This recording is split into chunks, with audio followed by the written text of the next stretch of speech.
మీరు చాలా చెప్తారు కదా వేదికల మీద ఇట్లుండాలి అట్లుండాలి ఇట్లా చేయాలి అట్లా చేయాలి. ఎందుకు చేస్తలేదని గవర్నమెంట్ని అడగాలి. మీ పాత్ర గది, మీ పాత్ర గది. ప్రభుత్వం ఎందుకు చేస్తలేదు, పనితీరు మెరుగుపరుచుకోండి, బాగా చేయండి, నీ సలహాలు ఇయ్యి, సూచనలు ఇయ్యి, నిలదీయి. అది నీ పాత్ర ఈరోజు. కానీ ఇప్పుడు కవిత గారు మాట్లాడింది వాస్తవాలు కాదంటారా?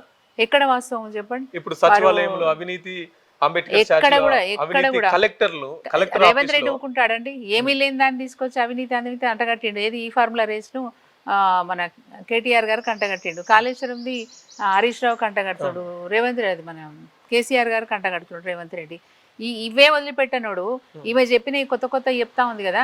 అంటే ఇవి ఎంతసేపు వీళ్ళని బదనాం చేయాలి, వీళ్ళని ఆగం చేయాలని ఉక్రోషం అన్నది కదా మొన్న ఆ మధ్యన. ఏమో నేను కూడా ముఖ్యమంత్రి కావచ్చు అన్నది.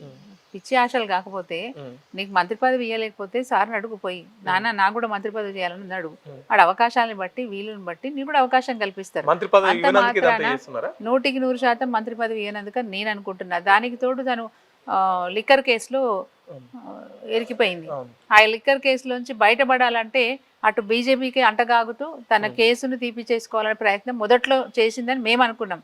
రాను రాను రేవంత్ రెడ్డి గారు అది అడ్వాంటేజ్ తీసుకొని తన పరిధిలోకి ఆమెను తీసేసుకొని ఇప్పుడు ఆమె చేత నాటకాలు ఆడిపిస్తున్నాడు, బీఆర్ఎస్ పార్టీని తిట్టిపిస్తున్నాడు. ఈమె ఆయన చెప్పినట్టు ఆడుతుంది, కీలుబొమ్మలాగా ఆట ఆడుతుందని చెప్పుకుంటున్నాడు.